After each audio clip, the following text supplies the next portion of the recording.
ആരായാള്? എന്തിനായാലും നമ്മളെ പിന്നാലെ കൂടിയിരിക്കുന്നത്? അത് തന്നെയാ ഞാനും ആലോചിക്കുന്നത്. എനിക്കിപ്പോഴും അതങ്ങോട്ട് മനസ്സിലായിട്ടില്ല. അയാൾ ആരായാലും നമ്മളോട് കാര്യമായ എന്തോ ശത്രുതയുണ്ട്, അതുറപ്പാ. ആ ശത്രുതയുടെ കാരണം തന്നെയാ എനിക്കും അറിയേണ്ടത്. ആദ്യം ശത്രുവിനെ നമ്മൾ ശരിക്കും മനസ്സിലാക്കുക വേണ്ടത്. എന്നാലേ കൃത്യമായിട്ട് പ്രതിരോധിക്കാനും തിരിച്ചടിക്കാനും പറ്റും. അയാൾ ആരാണെന്ന് ഞാനൊന്ന് അന്വേഷിക്കട്ടെ. നീ സമാധാനമായിട്ടിരിക്കെ, ഞാൻ വിളിക്കാം.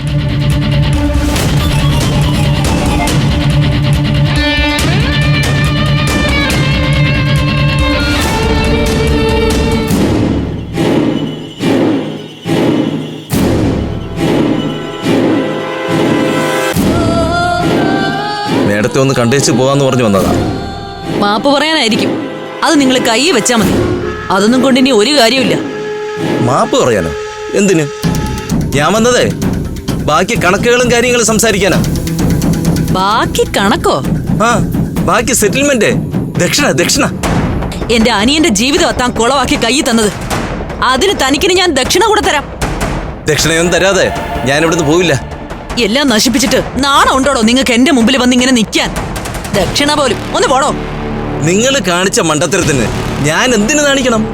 സംഭവിച്ചതൊന്നും എന്റെ പിടിപ്പുകേടുണ്ടല്ലോ. അതുകൊണ്ട് എന്റെ ദക്ഷിണ എനിക്ക് കിട്ടിയേ തീരൂ. ഇല്ല, ഇനി 10 പൈസ തരില്ല ഞാൻ.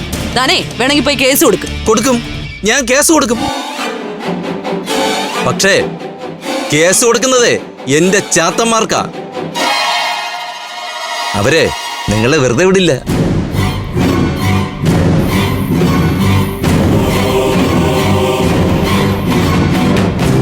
ഓം ക്രീം ഫട്പക്ഷോഗ. ഓം ക്രീം. ഓം. എന്റെ ചാത്തന്മാരെ എന്നെ കാത്തോളണേ. ഓം ക്രീം സോഹ. ഓം ക്രീം സോഹ. ഓം ക്രീം സോഹ. എന്നെ പേടിപ്പിക്കാനേ ഇതൊന്നും പോരാ.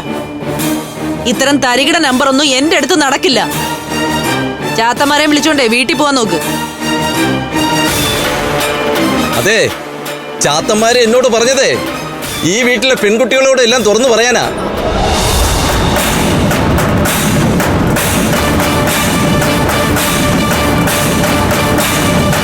ഓം ക്രീം പുഷ്പശോഹ. ചാത്തന്മാരെ, ഇവിടുത്തെ പെൺകുട്ടികളോട് എനിക്കെല്ലാം തുറന്നു പറയണം. നിങ്ങളുടെ ചതിയെക്കുറിച്ച് എനിക്ക് അവരോടെല്ലാം തുറന്നു പറയണം. എനിക്ക് തുറന്നു പറയണം ചാത്തന്മാരെ. ഓം ക്രീം ചാത്തന്മാരെ. നിർത്തോ. എന്റെ കയ്യിൽ ഇപ്പൊ സത്യമായിട്ടും കാശില്ല. കാശും കൊണ്ടൊന്നും അല്ല ഞാൻ ഇങ്ങോട്ട് വന്നത്. ഞാൻ ഫോൺ നമ്പർ തരാം, കുറിച്ചെടുത്തോ. അതിലോട്ട് അയച്ചാ മതി. ഗൂഗിൾ പേ. നമ്പർ പറ. 94461825.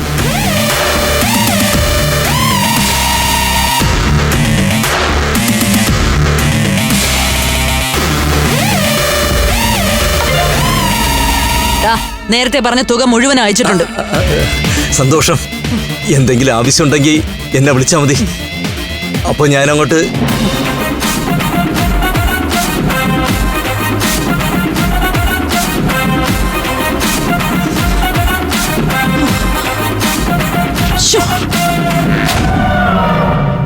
Hello madam.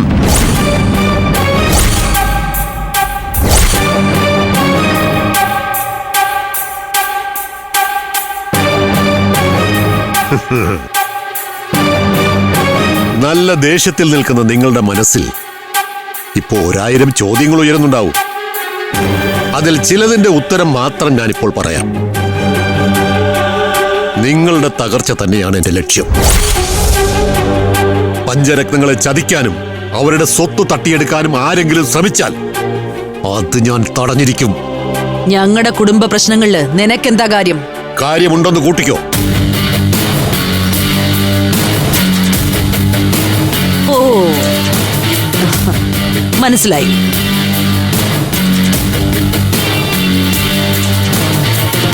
ചന്ദ്രനല്ലേ നിങ്ങളുടെ പിന്നില്?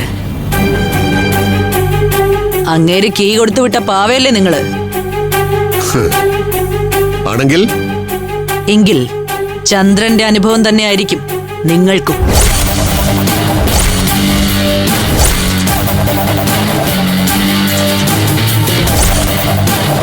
ചന്ദ്രൻ എവിടെ? ഞാനത് അന്വേഷിക്കാറില്ല. കുറെ ദിവസമായി ചന്ദ്രനെ കാണാതായിട്ട്. എന്നിട്ടും നിങ്ങൾ അന്വേഷിച്ചില്ലേ? നിങ്ങളുടെ ചോദ്യങ്ങൾക്ക് മറുപടി പറയാൻ ഞാൻ ബാധ്യസ്ഥയല്ല.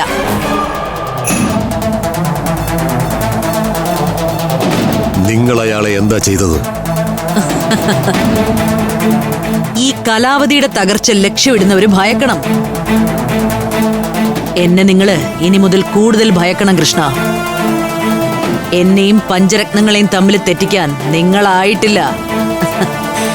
അതിന് ഞാൻ ആരെയും അനുവദിക്കുകയില്ല.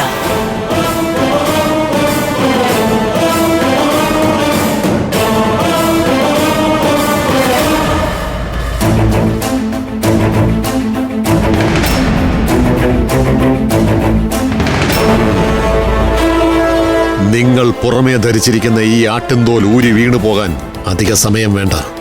ഇവിടുത്തെ മക്കൾ തന്നെ നിങ്ങളുടെ തനിനിറം വെളിച്ചത്ത് കൊണ്ടുവരും. വന്നിരിക്കും. ഫെബ്രുവരി മാസത്തിൽ പറ്റിയ 3 ഡേറ്റ്സ് ഉണ്ട്. എന്തായാലും ആ ഡേറ്റ്സ് നമുക്കൊന്ന് നോട്ട് ചെയ്ത് വെക്കാം. ഫെബ്രുവരിയിൽ എന്റെ ട്രെയിനിങ് തകൃതിയായി നടക്കുന്ന സമയമാ. മാർച്ചിൽ നല്ല മുഹൂർത്തം ഉണ്ടോ നോക്ക്. എന്തായാലും നമ്മളെ ഡേറ്റ് തീരുമാനിക്കണ്ട. മറ്റുള്ളവരോടും കൂടി ആലോചിച്ച് അവര് തീരുമാനിക്കുന്ന പ്രകാരം ഒരു ഡേറ്റ് നിശ്ചയിച്ചാൽ മതി. അഭിയേട്ടനും വിവേകും സഹദേവ മാമനും ഇവിടെ വന്ന് നമ്മളുമായിട്ട് ചർച്ച ചെയ്ത് തീരുമാനിക്കട്ടെ.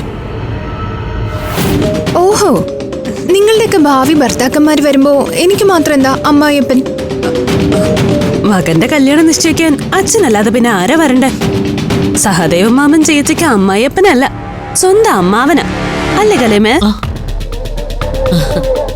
അല്ല, ഈ എൻഗേജ്മെന്റ് ഒക്കെ വേണോ? അതൊക്കെ വലിയ ചെലവല്ലേ?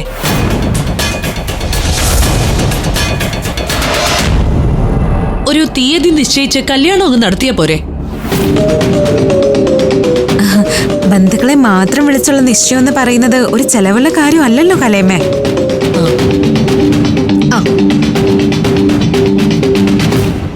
ഈ 3 ഡേറ്റ്സിൽ അമ്മയ്ക്ക് സൗകര്യമുള്ള ഡേറ്റ് ഏതാ? ഏത് ഡേറ്റ് ആണെങ്കിലും എനിക്കൊരു ബുദ്ധിമുട്ടുമില്ല. ഈ കലേമ നിങ്ങൾക്ക് വേണ്ടിയല്ലേ ജീവിക്കുന്നത്? ചിട്ടി പിടിക്കുന്ന കാര്യം കലേമ മറക്കണ്ട. ഇല്ലാത്ത ചിട്ടി ഞാൻ എങ്ങനെ പിടിക്കും മക്കളെ? സ്വർണം വാങ്ങാനുള്ള പണം ഞാൻ കൊണ്ടുവരുമെന്ന് കരുതി നിങ്ങളിരുന്നോ? അവസാന നിമിഷം കാല് വാരാനേ എനിക്കറിയാം. കലേമ എന്താ ആലോചിക്കുന്നത്? അല്ല, കല്യാണത്തിനുള്ള തീയതി കൂടെ ഫിക്സ് ചെയ്താൽ അതിനു മുമ്പ് ചിട്ടി പിടിക്കാം. ഈ കലേമയുടെ ഒരു സ്നേഹം കെട്ടിപ്പിടിച്ചൊരു ഉമ്മ കൊടുക്കാൻ തോന്നുക. വാടി കെട്ടിപ്പിടിക്കാം. അയ്യോ,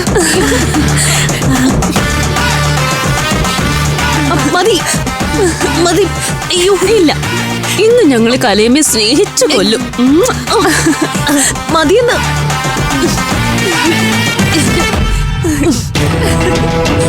വിടും. എന്റെ അനിയത്തിമാര് നന്നായി സ്കോർ ചെയ്യുന്നുണ്ട്. പക്ഷെ ഞങ്ങളെ ചതിക്കാൻ ശ്രമിച്ചതിന് ദൈവം നിങ്ങൾക്കൊരു ശിക്ഷ തരും. കുറെ കാലം അമ്മയെന്ന് നാവെടുത്ത് വിളിച്ചു പോയതുകൊണ്ട് ആ ശിക്ഷ കടുത്തതാകാതിരിക്കാൻ ഞാൻ പ്രാർത്ഥിക്കും.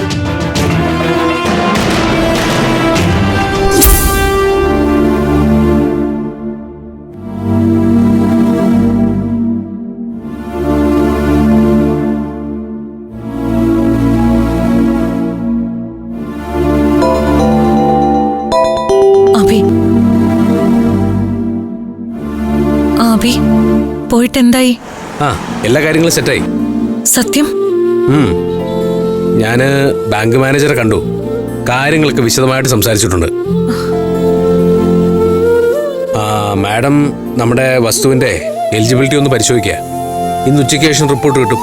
അപ്പോ ഞാൻ എപ്പോഴാ ബാങ്കിൽ പോണ്ടേ? ബാങ്കിൽ പോണ്ട, ഉച്ചയ്ക്ക് ശേഷം മാഡത്തിന്റെ വീട്ടിൽ പോയി കണ്ടാൽ മതി എന്ന് പറഞ്ഞു. Thank you Abhi. ഞാൻ എന്തായാലും ഉച്ചയ്ക്ക് മാഡത്തെ പോയി കണ്ടോളാം. ശരി.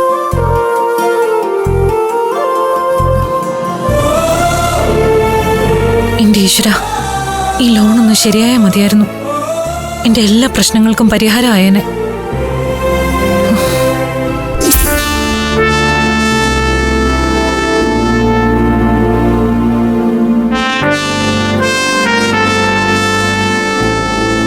നിങ്ങൾ ആവശ്യപ്പെടുന്ന തുകയൊന്നും ലോൺ തരാൻ പറ്റില്ല. നിങ്ങൾ എങ്ങനെ ഈ പണം തിരിച്ചടയ്ക്കുമെന്ന് ബാങ്കിന് അറിയണം. അതാണ് പ്രധാന പ്രോബ്ലം. ഞങ്ങളുടെ ഹോട്ടലിന്റെ അക്കൗണ്ട് മാഡത്തിന്റെ ബാങ്കിലാ. പഞ്ചരത്നത്തിന്റെ വിറ്റുവരവ് മാഡത്തിന് അറിയാലോ. അതറിയാവുന്നതുകൊണ്ടാ ലോൺ തരാൻ പറ്റില്ല എന്ന് പറഞ്ഞത്. വരവും ചെലവും കഷ്ടിച്ച് കടന്നു പോകുന്ന അവസ്ഥയിലാ നിങ്ങളുടെ ഹോട്ടൽ. GST റിട്ടേൺ വെച്ച് ഇപ്പൊ തന്നെ ആവശ്യത്തിൽ കൂടുതൽ ലോണുകൾ നിങ്ങൾക്കുണ്ട്. ഞാൻ ഈ ലോണിന് വേണ്ടി കൊണ്ടെത്തുന്ന സ്ഥലം, അതിന്റെ വാല്യുവേഷൻ നോക്കിയാ പോരെ മാഡം? നോക്കൂ, നിങ്ങൾ ഈടായി തരുന്ന സ്ഥലം ബാങ്കിന്റെ ഗ്യാരണ്ടി മാത്രമാണ്. അതിനേക്കാൾ പ്രധാനം നിങ്ങളുടെ തിരിച്ചടവാണ്. തിരിച്ചടവ് ഒരു പ്രശ്നമല്ല മാഡം. മാഡം ദയവായി എന്നെ ഒന്ന് സഹായിക്കണം. എനിക്ക് നിങ്ങളെ സഹായിക്കണമെന്നുണ്ട്. പക്ഷേ ഈ കേസിൽ ഞാൻ നിങ്ങളെ സഹായിച്ച് തിരിച്ചടവ് മുടങ്ങിയ അതെന്റെ ജോലിയെ ബാധിക്കും. ഒരു ബാങ്കും നിങ്ങൾക്ക് ഇത്രയും വലിയ തുക ലോൺ തരില്ല. എന്നാലും ഏകദേശം എത്ര രൂപ കിട്ടും മാഡം? കണക്കൂട്ടി നോക്കേണ്ടി വരും.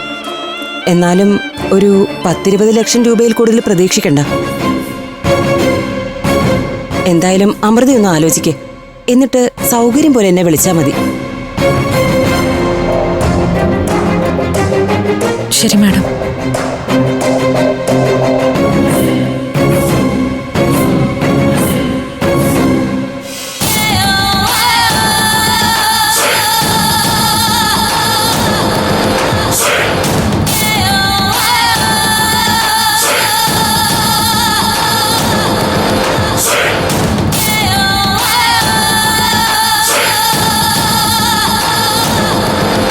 നമ്മൾ തമ്മിലുള്ള അടുപ്പം അവൾക്കറിയില്ല. കല പറഞ്ഞതുകൊണ്ട് ഞങ്ങളുടെ ബാങ്കിന് ഞാൻ വലിയൊരു നഷ്ടമാണ് വരുത്തി വെച്ചത്. ആധാരം പണയം വെച്ചാ ആ കുട്ടി ചോദിക്കുന്ന പണം കൊടുക്കാമായിരുന്നു. എന്റെ ഹയർ ഓഫീസേഴ്സ് ഇതൊക്കെ അറിഞ്ഞാ എനിക്ക് സസ്പെൻഷൻ ഉറപ്പാ. അവൾ ഏതൊക്കെ ബാങ്കിൽ പോകുമെന്നറിയാൻ എനിക്ക് ആളുണ്ട്. എല്ലായിടത്തും ഞാൻ ലോൺ മുടക്കും. എന്നെ വന്ന് കണ്ടത് അഭിമന്യു എന്ന് പറഞ്ഞ ആളാ. അവൻ കുറച്ച് കുഴപ്പക്കാരനാണെന്നാ തോന്നുന്നത്. അതുകൊണ്ട് സൂക്ഷിക്കണം.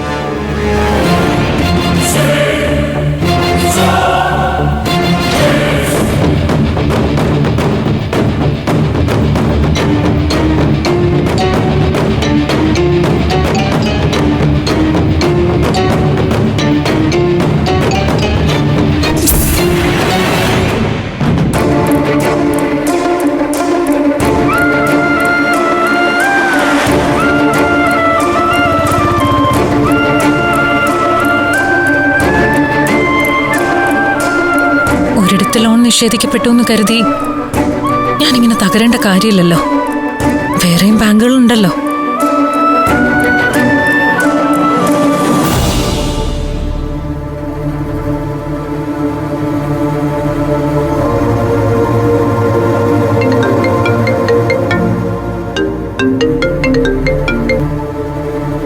ഹലോ സർ, എൻ്റെ പേര് അമൃത.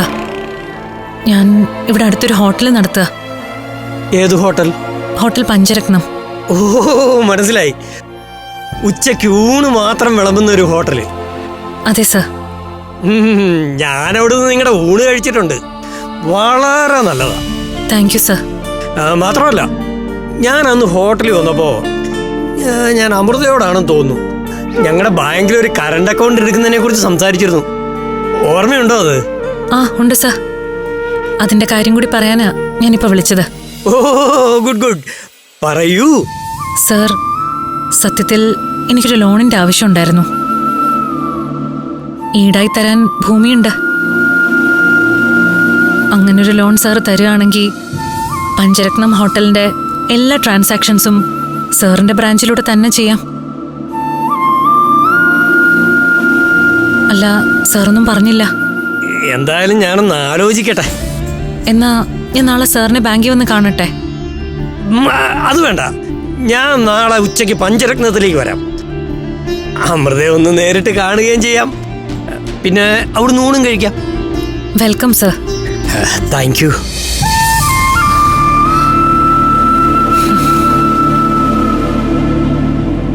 ഇതാണ് ഒരു വഴി അടഞ്ഞ 1000 വഴി തുറക്കും എന്ന് പറയുന്നത്.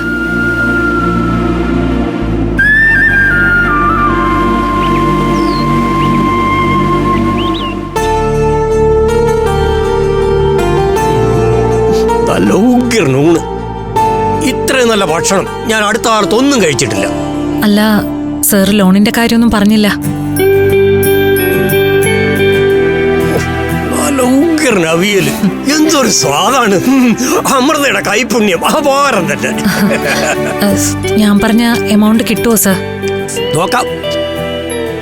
പിന്നെ നമുക്ക് ഇഷ്ടപ്പെട്ട ആഹാരം നമ്മുടെ വീട്ടിൽ നിന്ന് തന്നെ കിട്ടണം. പക്ഷെ എന്റെ കാര്യത്തിൽ അത് നടക്കാറില്ല. എന്റെ ഭാര്യയ്ക്ക് ഒന്നിനും ഒരു ശ്രദ്ധയില്ലാത്തതുകൊണ്ട് വീട്ടിൽ നിന്ന് ഞാൻ ആഹാരം കഴിക്കാറേ ഇല്ല. ഈ ഇടയ്ക്കിടെ ഞാനിവിടെ വരാം. അമൃത ഇതുപോലെ രുചികരമായ ആഹാരം ഉണ്ടാക്കി തന്നാ മതി. അതിനെന്താ, സാറിന് എപ്പ വേണേലും ഇവിടെ വരാല്ലോ. ഉച്ചയ്ക്ക് 12 മണി മുതൽ 3 മണി വരെ എപ്പ വേണേലും ഞങ്ങൾ ഊണ് തരാം. അതാണ് പഞ്ചരത്നം. അങ്ങനെ നാട്ടുകാർക്ക് കൊടുക്കുന്ന ഊണല്ല എനിക്ക് വേണ്ടത്. അമൃതയുടെ സ്പെഷ്യൽ മീൽസ്.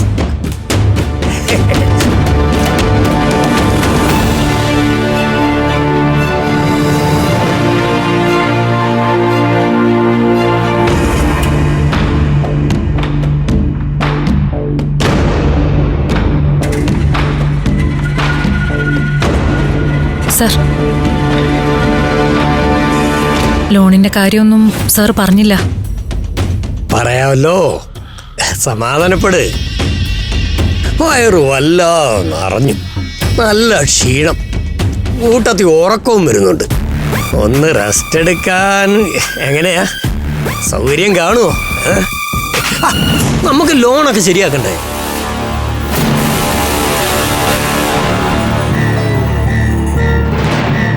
കൈയെടുക്ക്. ഓ പിന്നെ ഒരു പാലം ഇട്ട് അങ്ങോട്ടും ഇങ്ങോട്ടും ഒക്കെ വേണ്ടേ? ലക്ഷങ്ങളുടെ ലോണാണ് ഞാൻ അമൃതയ്ക്ക് വേണ്ടി പാസ്സാക്കാൻ പോകുന്നത്. കൈയെടുക്കടോ. കൈയെടുത്താൽ ഒരു ഉമ്മ തരുമോ?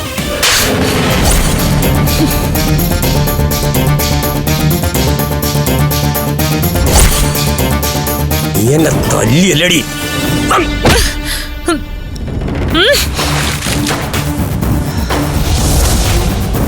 മര്യാദയ്ക്ക് ഇവിടുന്ന് ഇറങ്ങിപ്പോയില്ലെങ്കിൽ തന്റെ തലയടിച്ച് പൊളിക്കും. ഓടോടുന്ന് ഇറങ്ങാൻ ഇവിടുന്ന്. ഒരു ബാങ്കിൽ നിന്നും നിനക്ക് ലോൺ കിട്ടില്ല. നിന്നെ ഞാനൊരു പാഠം പഠിപ്പിക്കും.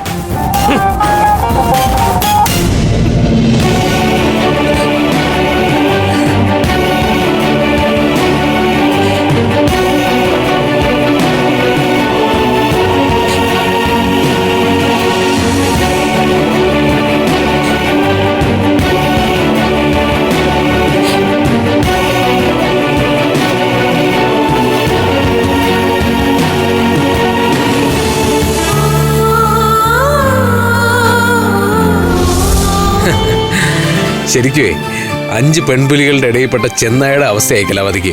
എന്തൊരു ഗതികേടാ അത്. നിങ്ങൾ കരുതുന്ന പോലെ അമൃതേശി മാത്രമല്ല കലാവതിയുടെ ടാർഗറ്റ്.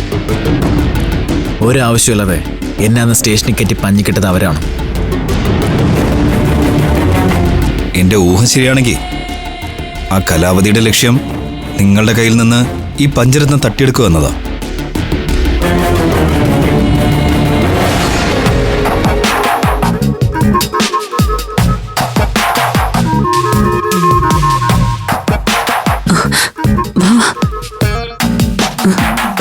സ്ഥലങ്ങളിലും പോയി നോക്കി, എല്ലായിടത്തും കലയമ്മയെ കുറിച്ച സംസാരം. അയ്യേ, ഇവരിത് എന്ത് മനുഷ്യരാ? അല്ല, എല്ലാവർക്കും ഇത്തിരി റൊമാൻസ് വരാൻ എന്താ വഴി? കലയമ്മയെ കുറിച്ചുള്ള സംസാരം തൽക്കാലം നമുക്ക് നിർത്താം. തനിക്കെന്തോ സീരിയസ് ആയിട്ട് പറയാണ്ടെന്ന് മുഖം കണ്ടപ്പോൾ എനിക്ക് തോന്നി. അതെ, മനസ്സിലുള്ള വിഷമം എന്തായാലും തുറന്നു പറഞ്ഞല്ലേ പറ്റൂ. ലോൺ കിട്ടാനുള്ള സാധ്യതകൾ അടയുകയാണ് അബി. എനിക്ക് ലോൺ തിരിച്ചടയ്ക്കാനുള്ള ശേഷിയില്ലെന്ന എല്ലായിടത്തെയും വിലയിരുത്തൽ. ഞാൻ കണ്ട ബാങ്ക് മാനേജർ അങ്ങനെയൊന്നും പറഞ്ഞില്ലല്ലോ.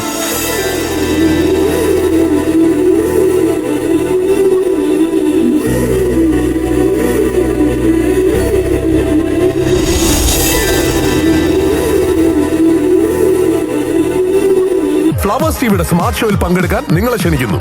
ഉടൻ തന്നെ ഈ നമ്പറിലേക്ക് വിളിക്കുക 7593829838. ഫ്ലവേഴ്സ് സ്മാർട്ട് ഷോ ഉടൻ വരുന്നു ഫ്ലവേഴ്സ്.